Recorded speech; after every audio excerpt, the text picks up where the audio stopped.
Underwriting is a skill. It's an art to learning how to input them numbers and how to evaluate these properties. If you would like to learn how to underwrite properties like this or properties like that, then come and join my coaching program. My contact information will be below. And I'll see you on the video.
So I would like to welcome you all to the Commercial Multifamily Mastermind. This here is where we discuss the art of underwriting. We learn the art of underwriting. So my name is Daryl Murphy Sr. I am the host of the Commercial Multifamily Masterminds, and Alicia Milton, she is my co-host of the Commercial Multifamily Mastermind. And the Commercial Multifamily Mastermind, we are a member of the GOB network. We are a member of the GOB network. So the GOB network seeks to democratize commercial real estate via mentoring and deal making by providing the resources to close investment opportunities and to improve your returns. Simply, what the GOB is about is education. All right. We provide education, we provide network, we provide support, and we provide opportunities for you to learn about investing in commercial multifamily.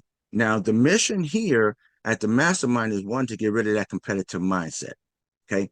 Here we look at collaborating, working together, coming together as one.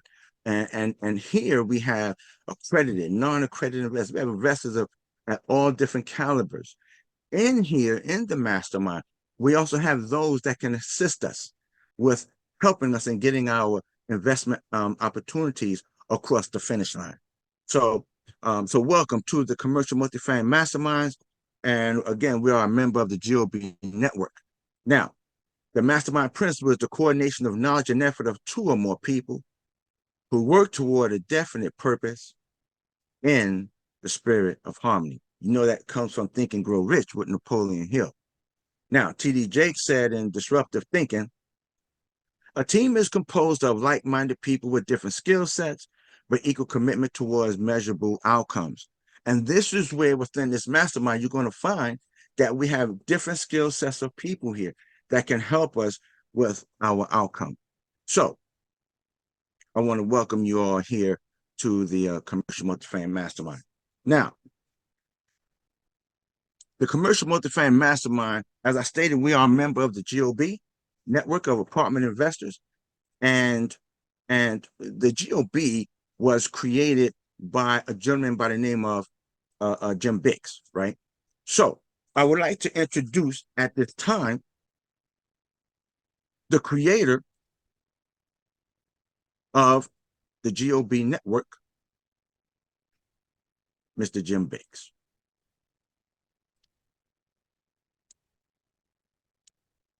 Hello, this is Jim Biggs, founder of the GOB Network.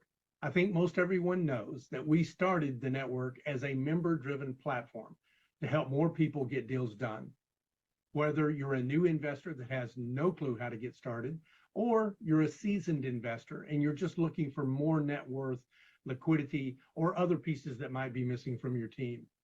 As an example, we recently sponsored a 134 unit deal in Houston, Texas, an 88 unit deal in Tulsa, a 34 unit deal in DFW, a 28 unit deal in Baton Rouge, a 24 unit deal in Dayton, Texas, along with 42 units of self-storage.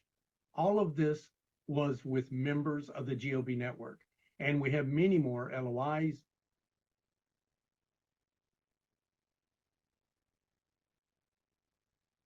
Deals. They came to us and we helped them. So I just want to use that as an example.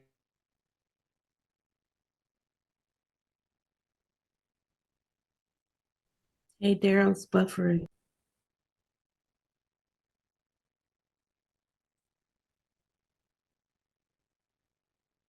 Can you see it? No longer. No.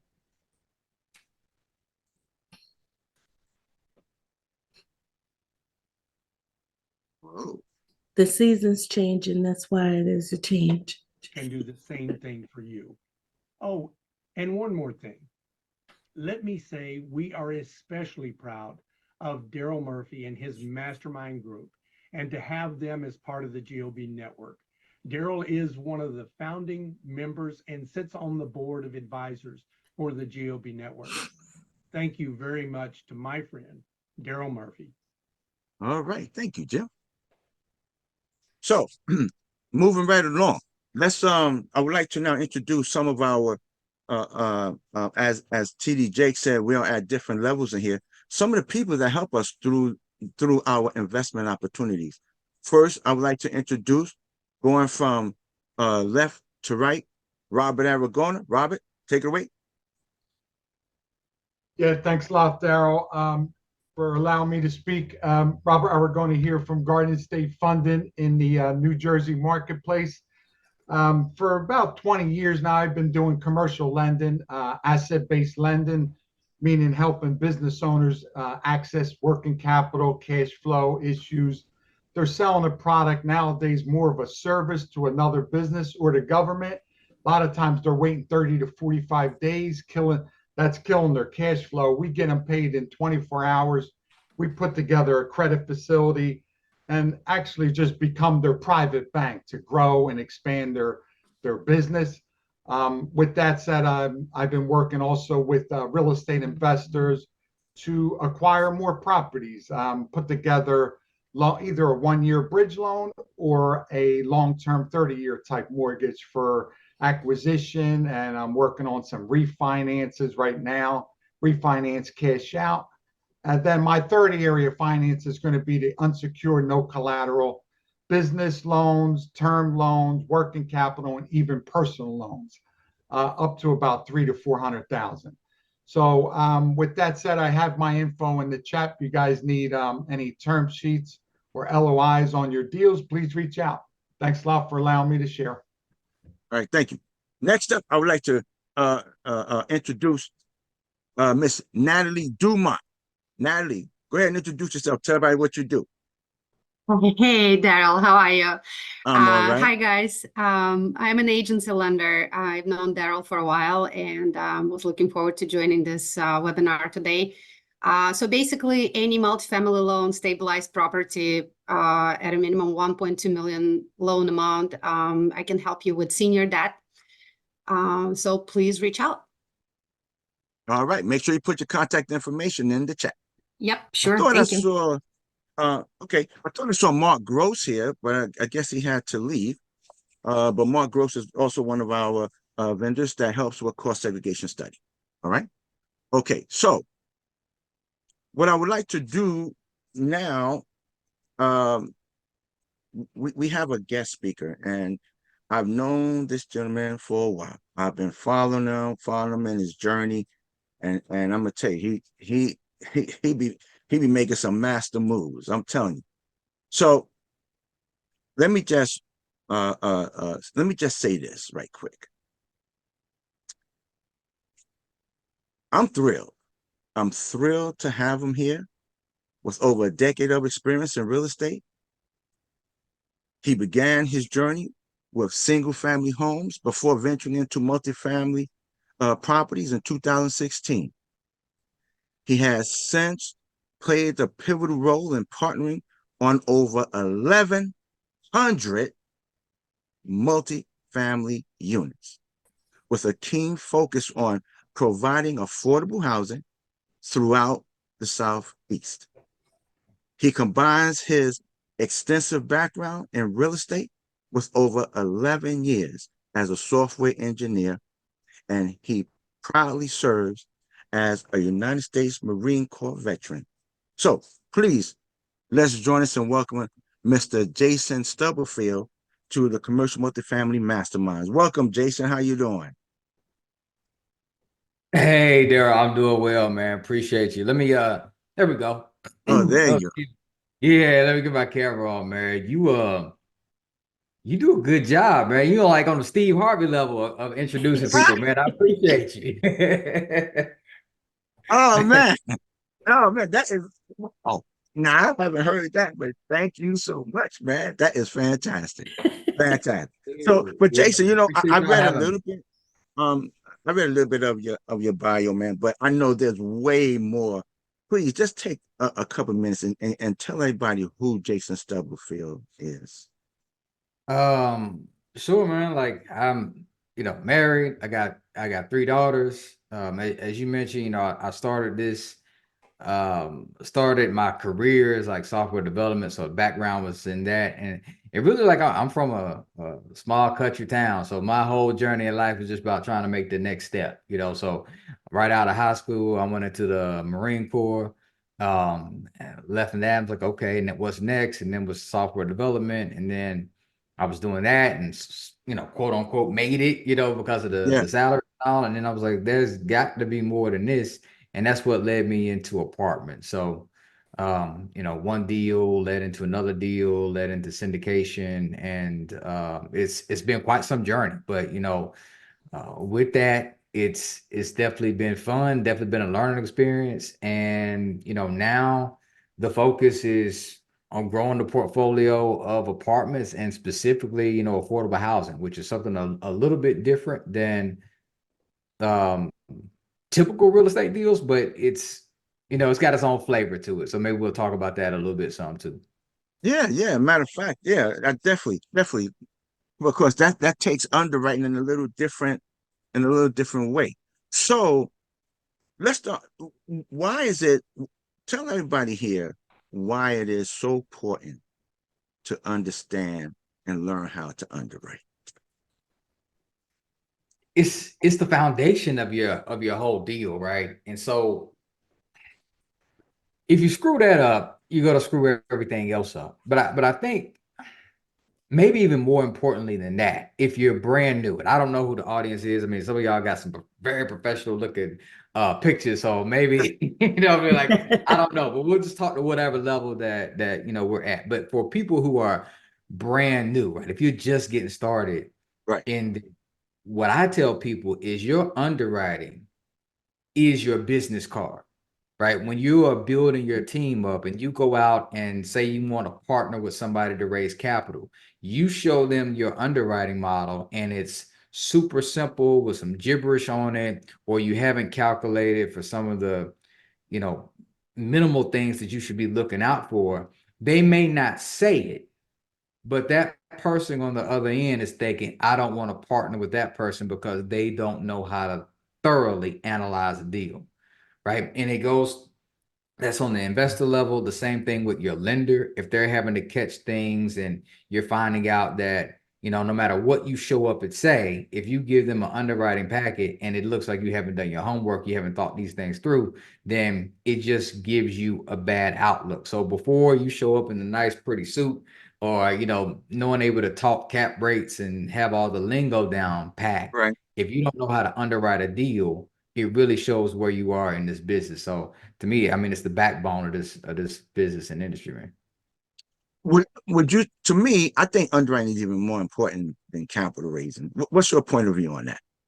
It goes hand in hand, man. No deals don't happen without both of them. If you have True. all the money, but no deals underwritten, it just sits there. And the greatest underwriters a well with no money to fund it, we're not going anywhere. So it's hard. Yeah, it's hard to put one above the other. Cool. Cool. So let's start from the beginning. And the beginning is going to be the market. How do what do you look for in the market? What kind of data do you look for in the market?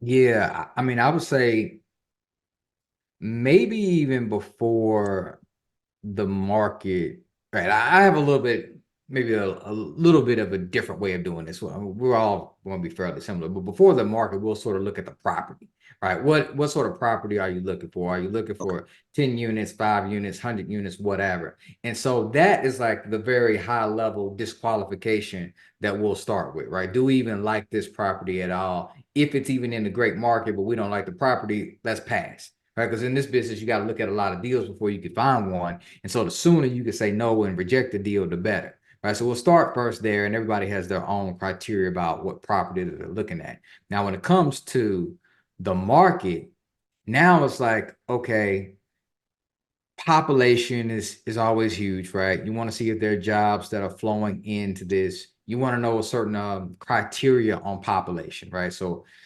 um, being in some of the best markets in the nation, right? Quote unquote, for the statistics on population growth could land you in a place that's very hard to buy a deal, right? So what we want to have is a criteria of population, and then being able to say, okay, is it growing? Is it stagnant? Or is it declining? Mhm. And so we'll start with population, medium income, right? You want to know what the median income is in that area. And we don't even go that route. We may go to the more granular level of on the block. So what's the medium area income where this property is at, right? Within that particular street, as close as we can get to it. So we'll look at there. We also want to look about job growth within that area, right? Our jobs coming in there, our jobs leaving.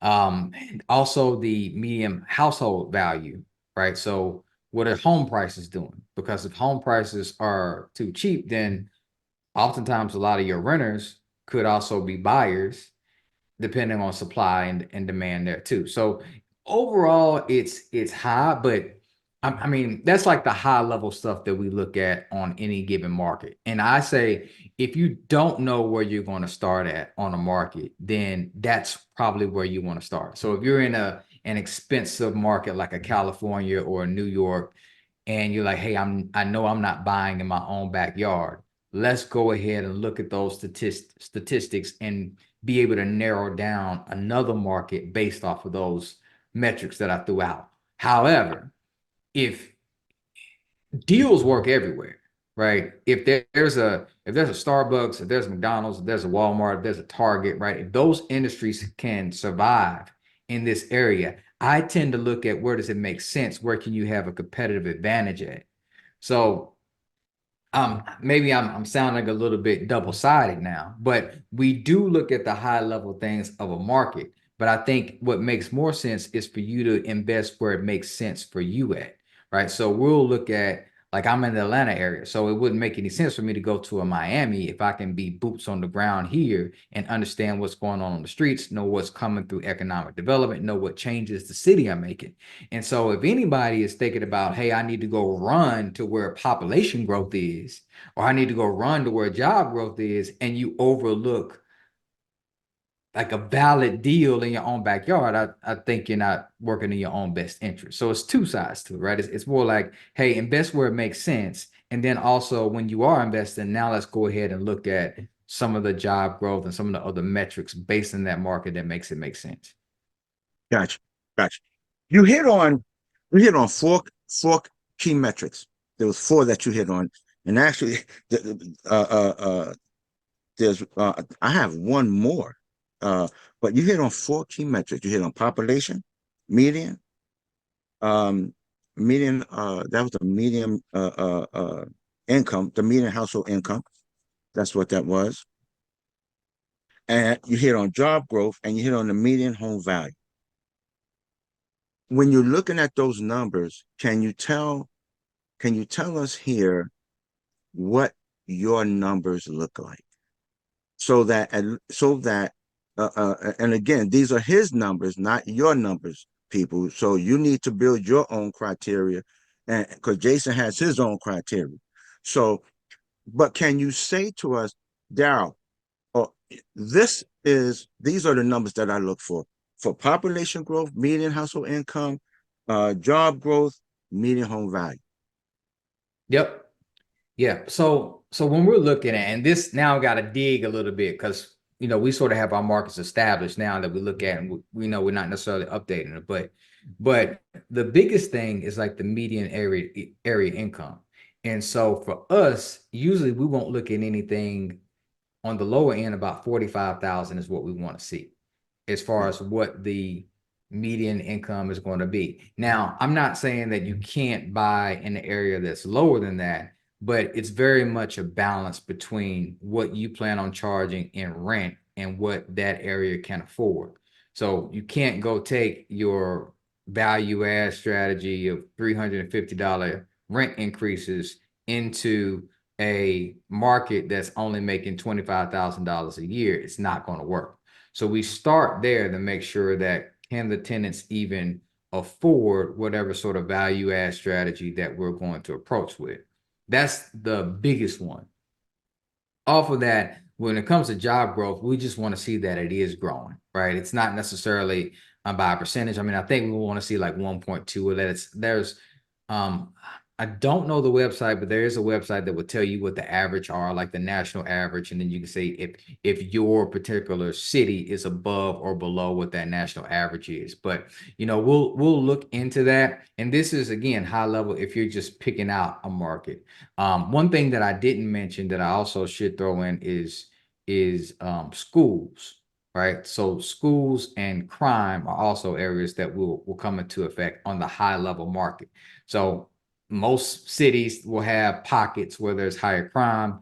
Most cities will have pockets where there are lower graded schools. And so you want to make sure that your business plan fits in its entirety within where you're buying at, right? So it all goes together like a puzzle, but you'll easily be able to identify, okay, people in here can afford another $200 rent increase.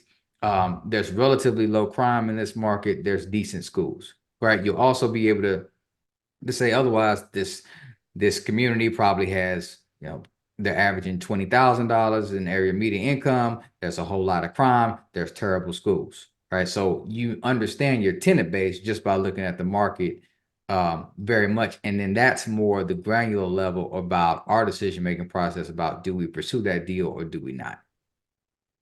Gotcha.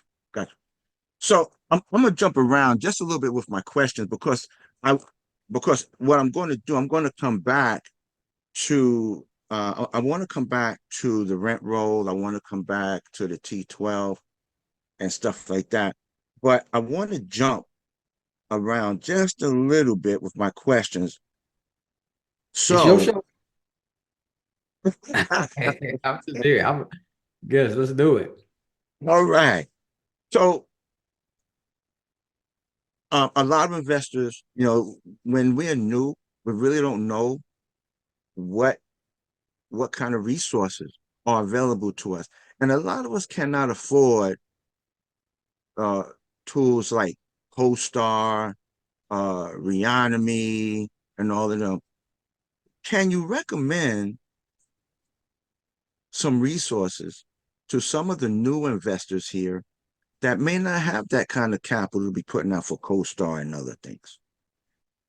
Yep, absolutely. So justicemaps.org is one that we use a lot. I don't know if you're familiar with that. I just put it in the chat. Oh yeah, I'm familiar with Justice Maps. Yep. So Justice Maps is one that you'll want to use. Also, City Data, where is City hyphen data. They have a lot of your area median income, your crime statistics.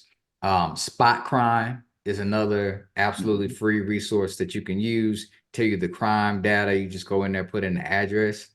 When it comes to rental comps, we will go and actually just go to apartments.com. Very easy, right? And you can just call up similar properties around where you're at. And so for $0, you can know what the area median income is.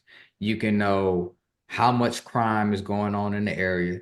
City data will tell you, the trends of the neighborhood, median household income, job growth, stuff like that. And also you can find your school data. So we use other tools like Neighborhood Scout, which is another good resource. Best Places. I don't know if it's .com or if it's something else, .net. but if you Best Places, Bestplaces.net. Yep. Mhm. yeah, bestplaces.net also gives you a lot of that high level data. So you don't have to go directly to CoStar in order to be able to get the data. I guess one way to get around that though is if you know a broker, which if you're buying deals off the market, all brokers have access to CoStar. So what we'll do is we're looking at if we have a pretty good relationship with the broker, we'll just ask them to pull some of that high level data from a CoStar and you can get it that way. Like that's one of the things that we did in the very beginning. And like once you have the data, it doesn't change that much. It's not like population is going to go from increasing to decreasing, over a 6 month or a year period. So those are just something you can use. Fantastic. Fantastic. So let's go. I want to jump back now to your niche because um, your niche is affordable housing, and you also have mentioned value add. A lot of times they throw that word around. Brokers throw that word around easily. This is a value add deal. That's a value add deal. What do you say according to what you're looking for? What is value add meaning to you?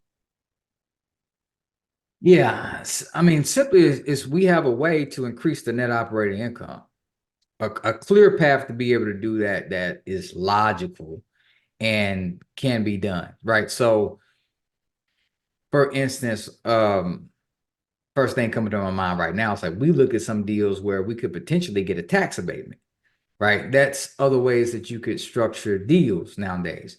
But that's not a value add strategy because you have to get approval from somebody else, right? So on the day that we buy the deal, what can we do the next day in order to be able to reduce the expenses or increase the income? And if we have a clear path to do that makes our numbers make sense, that's what we'll call a value add. Now, you mentioned how the brokers sell everything as a value add, Right. and that's part of their job, right?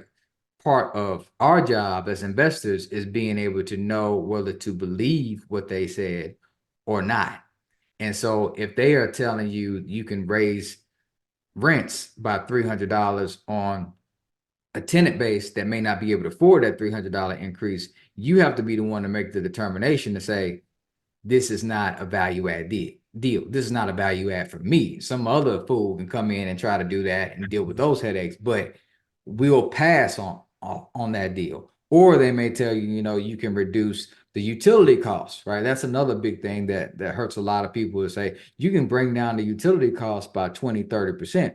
But do you have a clear path of doing that? Or is it just, we think so, tell people to stop using so much water and the water expense is going to come down. So when we think value add, it's like, okay, what do we really feel confident in our ability to do day one? And then there's also little things that we can try to get a sexy with and, maybe do as a bonus, but you want to go into your investor base with saying, hey, we got this as a minimum baseline of what we can do. And if some of these other things happen to work, that's great add-ons. Now, so you're also into affordable housing, right? Now, now, do you deal with a lot of light tech and Section 8? Do you deal with a lot of that? Yeah. So affordable housing as a whole is a big umbrella, right? Section 8 falls under it, Right. light tech falls under it, HAP contracts, right? There's a bunch of just of different terminology that goes into it, but mainly all of that's what you can call affordable housing. And so I think I may have overlooked a part of your question where you're like value add and affordable housing. How do those two play together? Right. And so the last deal we bought was a low income housing tax credit deal. but it also was a value add. I said, well, how does that work? So what that means is you'll have markets where when you say value add of affordable housing, HUD will come out with what they call the income limits on a specific area. And they'll say, based in this area, the average median income, let's just keep numbers simple. Let's say the average median income is $100,000. Okay. So then what will be called affordable, broad strokes, it's just being anything that is, maybe call it 60 to 80% of that affordable, of that area median, average median income, right? So anybody making 60 to $80,000 in an area where the average income is $100,000 is considered affordable, right? So this is not just people who aren't working, aren't doing anything. It's mainly people that are working jobs, but they just don't make as much money as maybe other industries do that, right? So think nurses, I mean, not nurses, they actually do pretty good, but you also have some of those people who are doing assistants, hostesses at restaurants, school teachers, right? Even police officers, depending on where you're at, are just falling in that range. So when we think value add, it is, let's say we're going for 60% of area median income, right? So we're aiming for $60,000. And maybe they're renting right now at, call it $950, right? And we can take rents up by $200 and still fall below what they call the maximum affordable rent in that area. So there's still value to be added. However, it's still affordable. And what happens is a lot of the players in the affordable housing space are developers. They develop affordable housing and then they build a project, they do quite well, and then they go build another project. They're not necessarily great operators. And so we found value add by being that they didn't necessarily raise rents on the tenants that could afford it, right? And still leave them affordable. And also some things that we will see in their operations, which just are, they're being overcharged, right? It's too much. So we know that we can take some of those line items off. So it's still affordable housing, but it's very much value add in this. And the more you dig into affordable housing, the more you realize that there's a lot of money to be made, just within a different class of apartments. Cool. All right, I'm going to shift a little bit again because I want to get into this market. We all are dealing with this market, every last one of us. Rates going up. Matter of fact, I posted today from April 9th to today, rates have jumped up astronomically. If anyone saw that post, that's amazing. I mean, the rates are really climbing. Have you had to change your dynamics in underwriting? Have you had to make adjustments where at one time you may have been able to get away with I don't want to say pay a little more, but maybe you were able to pay a little more. But have you had to, due to the economic situation that we're in today, have you had to do any adjustments to your underwriting? Yeah, well, obviously everybody's got to adjust those debt terms, right? So you can't go in with the pretty, 3-4% that we were getting not too long ago. And yeah, so one is mainly the debt terms, where we're being a lot more conservative on that. And I think overall in the market, it's just no one wants to pay a risk premium anymore. Whereas years back, not even that long ago, you'd be willing to come in and say, okay, I think that this is going to work out. And, we had probably a decade of where the market just saved you, right? You could come in, be a bad operator, have terrible financials, but the next guy with more money than you could come in and say, I'll pretty it up, I'll fix all those issues and raise rents, and we'll take it to the next level. And those owners were bailed out basically by the market. Now it's a climate where the market isn't bailing anybody out, and there isn't anyone coming along saying that we feel too confident in being able to one increase rents that much unless there's strong data there that indicates it can be done. And overall, just the risk. So, cap rates are on the increase right now, right? And we don't know where they're going to be at. So, where before you may be a little bit, oh, let me tick my cap rate now to get my IRR up a little bit.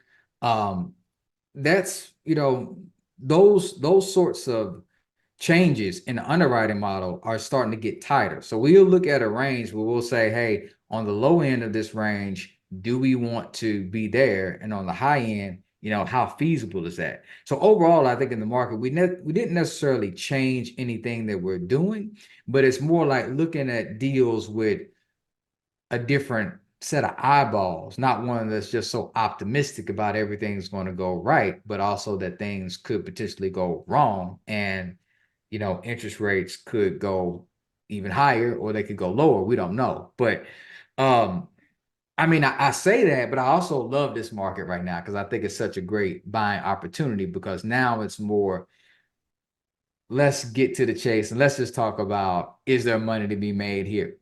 I won't say easy money, but we don't have to get all crazy in these projections to see if there's a positive number once we get to the NOI, or is there a negative number there?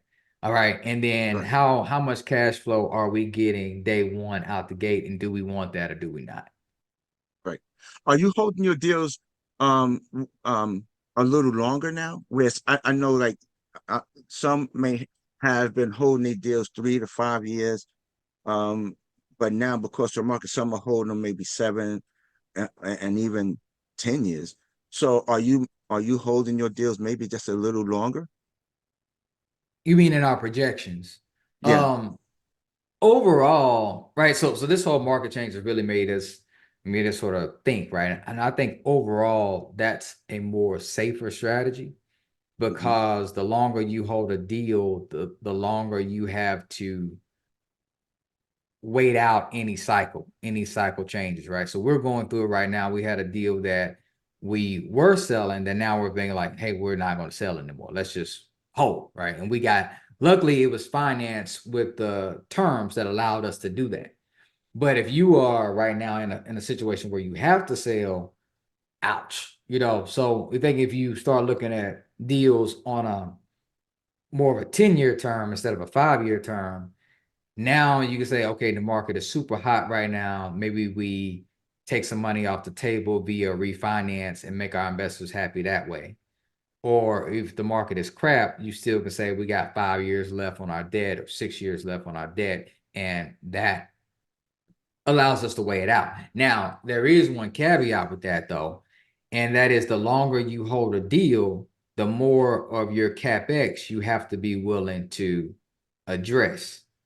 So you might be able to say, hey, these windows are bad on a 5-year hold or something. Or really, you're probably projecting 5 years, but thinking that you're going to be out in 2 to 3, we can let it slide. When you look at 10 years, now you're like, these windows may really be able to give us issues. These HVACs may really be giving us issues. This roof may not last over the next decade. So we are starting to look more intensive. And this goes into what I was saying before, where you no longer have the just added value there. Right now, you're starting to look at what needs to be replaced on this property, and we need to address it. Otherwise, it could come, it could come back to haunt us later. So we're trying to address all of that stuff going into a deal, and that's obviously making the cost that you'll pay go down.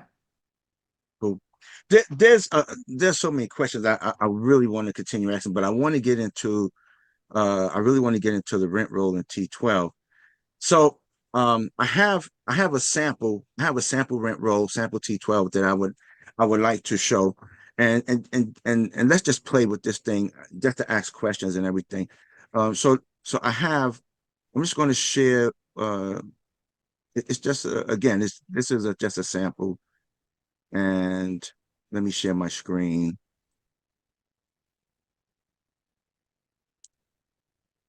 Here it is.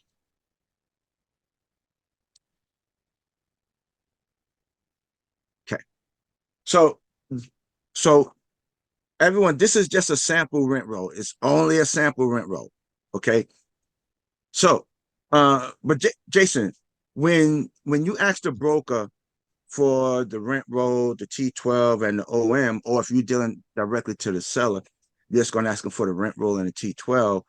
When you're looking at the rent roll, is there anything in particular that you look for? No, you don't Yes. have to. You don't have to worry about that. This is just a sample that I'm trying to show. There's a lot of new investors. Some of them may not know exactly what a rent roll look like. Some of them may not know exactly what a T12 look like. So I just want to just give an example of a rent roll. And rent rolls could come in many different forms, everyone. They all not going to look like this. Okay. Yep.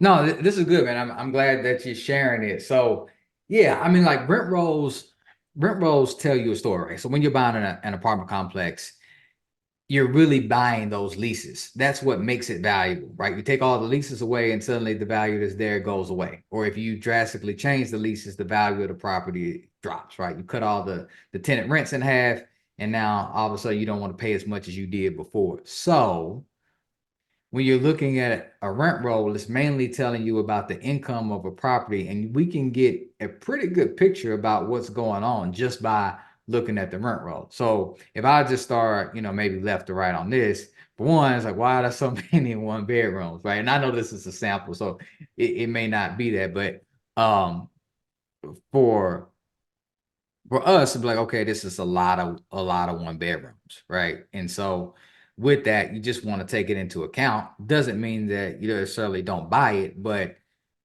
you're renting to people that will probably not rent there once they have a child, or once they maybe even get a significant other, or even a pet, so there's just naturally going to be more turnovers there. But it's also in high demand because a lot of people are looking for cheaper rents, and one bedrooms will obviously be lower cost than two. So we typically, the way it goes, like on our properties, the one bedrooms are very much in high demand. 3 bedrooms are very much in high demand, even 4 bedrooms. And then you'll see the 2 bedrooms you probably have the most fluctuation with. All right.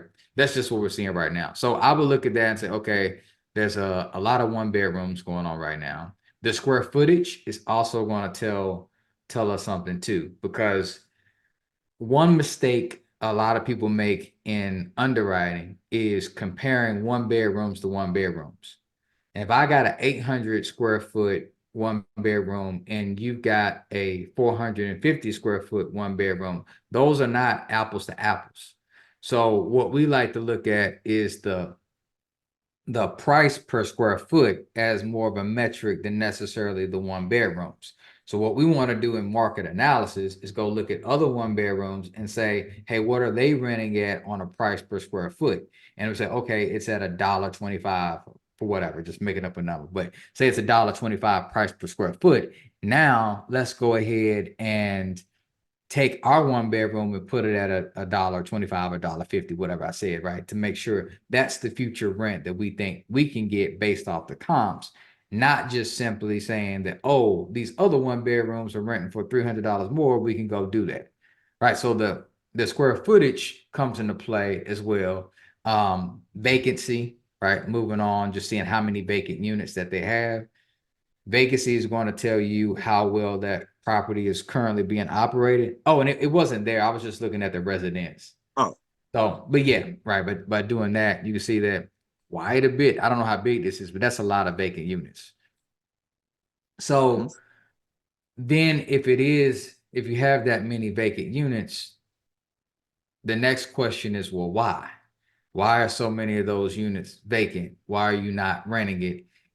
And just by looking at the numbers here, right, now you start getting a list of questions that you need to be able to ask, or things that you could think about, right? And so the rent roll alone will tell you a lot about how your property is operating. If we look at the same list and I saw that there were barely any vacant units at all, well, now I'm like, okay, this property is staying 100% occupied, which means there's a lot of demand, which means we could probably bump rents up a little bit more, right? With this amount of vacancy, how would you really consider the value add? The value add would just be in filling the vacants. And then that goes into, well, why is it so vacant? Is there another property that's right across the street that's much better? You know, is there too much inventory in this market?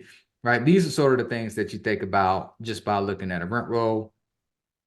I'll continue going over, I guess the next place that I would stop. Well, other charges, right? So you want to be able to know what they're charging tenants for. Well, I guess I could back up. Let me finish this thought first, right? So you have the market rents. So we want to be able to say what the market rent is. And then also I see that they have rent. All right. So usually market rent is what it's just a made up number that somebody puts in and says, hey, this is what the market rent is. And then you have the rent, which should be what they are actually getting. So we tend to throw the market rent number out and just focus on the rent. What are the tenants paying? Then moving on from there, the other charges. Okay, now what else are they charging these tenants for? Are they paying their water? Are they having pet fees? Are they getting any I said pet fees, any laundry, trash, valet, any of those sort of ancillary items that come on, they should show up in the rent roll, and that'll tell you what type of property that you're dealing with too, right? So if you got a property and a lot of tenants have pets and they're paying for trash valet, okay, that's going to tell you one type of market. If you got one and there's no pets and there's low rents and no ancillary income, it's like, okay, it's probably going to be a lower income property, and you have to think more about what people can afford.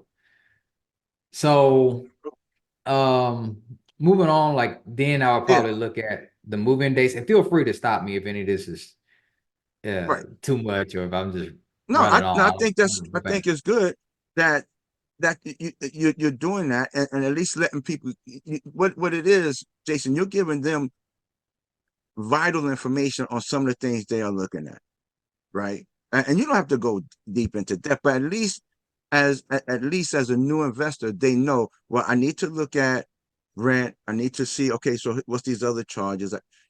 Move in date, move out, lease from, lease in. How do I use all that? That's cool. And I think that's important. So I want to thank you for at least touching bases on those particular things, right? So let's just shift gear just one more time and hit the a sample T12. Let me take this down to 100%. All right.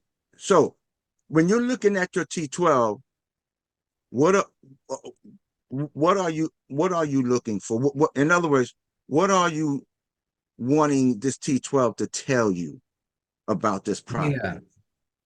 Yeah. Yep, definitely. And I'll say this too, especially for newer people, like they may have heard me talk about look at all those line items and just getting thought process. That happens over time. You know what I mean? In the beginning, you just mainly want to get the underwriting and sort of put the numbers in there. And then once you do it over and over, it's like it talks to you. It tells you a story about how the property is operating. So the same thing happens with a T12, right? So very high level. First thing I want to see, did I get a full T12? That's a mistake that you can make, is sometimes they'll give you 10 months, 9 months, 8 months, 6 months, or whatever. You want to make sure we got the full trailing 12. The high level thing is just going to be what's the income, what's the expenses, and what's the NOI. All right. Right. And then once I've gotten that NOI, that's going to tell you how the properties are performing. So nowadays, we're looking at a lot of deals and we understand immediately why they're selling. We can look at the T12 and be like, oh, you're losing money. Especially if they include their debt service into it as well, right? We could see what happened, that interest rate change, and like, yeah, you need to sell right now because you're draining out your reserves. So all of that comes in from the T12, as well as telling you how good the property is operating. For instance, one of the things we would look for is bad debt. How much bad debt do they have? Right? That's tenants that are not paying. So when you buy, those are your tenants that are not paying. And then you got to look at, well, how many people do we have to evict? What's the timeline on the eviction and all those things? And then the other thing that we'll look for is just in every category, we have sort of rules of thumbs that we're looking for, right? We expect these numbers to be within a certain range. If we look at this T12 and we see numbers that are outside of that range, well, now we want to investigate. And this is where some deals can get made or they can get broken by who's going to look at those numbers and really try to understand them. So we've seen instances where maybe you look at a utility cost or legal fees or whatever, and there's this huge spike in just 1 month. Now, if you do surface level underwriting, you'll just say, okay, this is my total number. You'll just wrap it into every other month and then say, here's my utility cost. Whereas if you're doing it a little bit more thorough, you'll probably try to investigate what happened that month. Why did you have that fee that showed up? Is it going to come back again, or can we almost normalize that month because it was a one-time thing that we won't experience? So I mean, overall, I don't want to spend as much time as I did before, but the T12 is just going to tell you how that property has been performing over the last 12 months. And it's also going to speak to how it's currently being operated. So usually we'll be able to look at those numbers alone and be able to make a judgment on the property management company about whether they should be in the runnings to stay or whether they need to get replaced day one. And, like a T12 is their report card. Wow. That, something? No one has ever said it like that before. Like the property management, that's their report card. That's good. I like that. We have 4 minutes left. Oh, Tell everybody about, do you have what you offer? Do you have programs, classes? Tell us a little bit. Tell us about that. Yeah, appreciate it, man. I really, so there's a group I have, it's called the Multifamily Code Facebook group. I share data in there. I also put together an entry-level course. So if you are like very much brand new, or even if you've been doing this business for a while, right? It's mainly a step-by-step course that sort of shows you, okay, this is what you look at. Got an underwriting model in there, letter of intent in there, just mainly a bunch of stuff that will take you from being, hey, I don't know how this works, into, okay, I do know how this works, and you can get there relatively quickly. And so that's a course that I put together. It's relatively low cost, $27. So if you want to just learn and have everything sort of broken down step by step, then that's something you can get a hold of too. And I wasn't planning on talking Fantastic. about that, but okay. Well, hey, man, I appreciate you being here.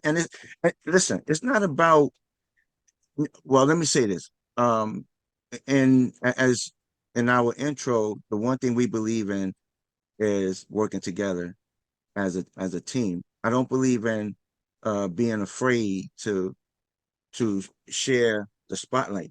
Because there may be something that you offer that others don't offer that can help some of the new investors or whatever. So I'm definitely, I believe in sharing the pie, man. There's more than enough pie to go around. You know what I'm saying? More than enough pie. Let's see if we could take one question, two questions. Mike, go ahead, Mike. Sure. Just wondering, whenever you're doing your analysis, there's two things that may pop up more frequently in, I'm going to call it this type of accommodations, is do you have higher delinquencies and or do you have higher vacancies when you're actually looking at the property? Yeah, I mean, it's again, I won't say that you're just seeing it now. I think that's been going on for a while. But both of those tell the story. Vacancy is more of a story about, okay, we have a issue being able to get qualified people into these units. It's a demand, supply and demand, right? We got 31 bedrooms and there's not a lot of people in them, or a certain percentage in them. So what's the problem there? Then when it comes to delinquency, that's a measure of who's in those beds, right? Who's living there and their ability to pay. So the way it all goes together is like, if the demand is there, you shouldn't have the issue with the people living there. If the people are living there, but they aren't paying, are you trying to ask those people too much? Which goes all the way back to the first thing. What's the area median income and what are the rent demands that you are imposing on them? Right. And so if it all works out, it should work within a spectrum where you're above 90% economic occupancy. That's really what we want, where we want to be on any property. Fantastic. So we have now, Jason, I know we usually end at 12 and it's 12 o'clock on the dot. And I don't know if you have to leave. I'm just going to ask, can you take just two more questions? Yeah, I got a few minutes. Let's do it. Okay. Alicia, go ahead. Hi, Jason. Thank you. I've actually made some quotes for you on Facebook, but after today, I'm gonna say it as though it was me.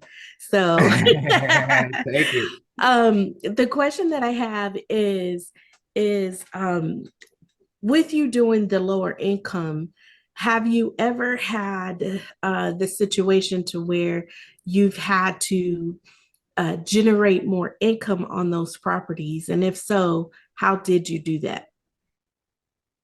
Income generation on lower income is difficult because it's hard, right? You can't necessarily say we're going to go after another rent bump, right? We're going to put out and try to max these rents where a good property manager was probably always trying to push it, right? They're trying to keep that vacancy low, and then, hey, let's get another $20, another $25. So you're able to actually beat some of your projections in some instances.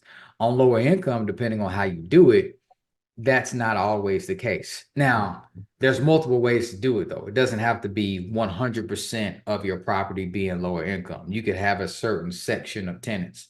But when we do it, because we have that limitation on our ability to increase rents, we also look for other things that make our deals better going in, because you know that there's a cap there. So usually we get overall better deals, right? We're buying at a lower basis point.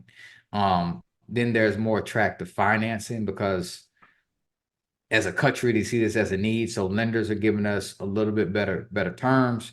And then we're layering in some financing too. So we're like on the deal we just bought, we got over $1 million at 1% interest, which is unheard of. But when you're able to finance deals like that with some of those other creative options, it's a way to make deals that are okay suddenly begin to stand out because of how you structure the debt. Gotcha. Wow, that's 1%. That's good. Thank And the last person, Moses. Thanks for your time. I know Daryl is going to love this question. I use city data and the info is there, but it's always with the last 18 months, we've seen shuffling of tenants across the board. What percentage of owners opposed to renters do you prefer in a neighborhood and why? What percentage of owners versus renters? Yep. I haven't looked at that, Moses, on actually like a percentage level to see, right? To be like, okay, we want to have a certain, 30% or 40% is not a metric that we actually track. What I will say about that is that goes part to your market analysis, right? So if we know that home values are at 400,000 or 300,000 and we're providing rent there at $1,200, we know we're going to have a lot of demand just because of what it would cost them to buy compared to what we're offering in rent. So it's the same thing, but not necessarily a metric. So when I was talking about the median household income, now you're just being able to say, what's the home price here compared to what we're charging in rent? Now, if somebody can go out and buy a home for, 200,000 and you're charging $2,000 in rent, now they may be, they may be better off if they got the credit to just go buy instead of rent. But we haven't seen that happen in quite some time. Okay. Thanks. Makes sense. The math that you projected makes sense. It's just sometimes you get into an area and it's all the numbers are checking out, but then you're looking at the makeup of owners to renters, and you'll see maybe a high percentage of renters, and you're worried at that point. Do you shuffle your tenants too much around because you have so much density of renters, and it takes you longer to fill? Yeah, I mean that barrier is either going to be the home prices or the loan qualifications of that tenant base. So if they can afford it, they're going to buy, right? I think most people want Sure. to own a home, but if they're priced out of the market, or because of just the price, right? Or if the tenant base that's living there simply is not able to have jobs that support them getting loans, that's when you're going to see that rent percentage increase. Right. Appreciate it. Thanks. Sure thing. Jason, I want to say thank you very much for coming to the Commercial Multifamily Masterminds. I appreciate everything. Man, you gave out so much information. And I always say to my guests, you didn't drop nuggets. You dropped platinum, man. You was dropping platinum down on people and just filling them up. So I want to say thank you very much for coming. If somebody would like to reach out to you, how can they reach out to you if they want to connect with you? Yeah, I'll drop my email in the chat, and then Okay, just shoot me an email. Glad to help how I can. cool.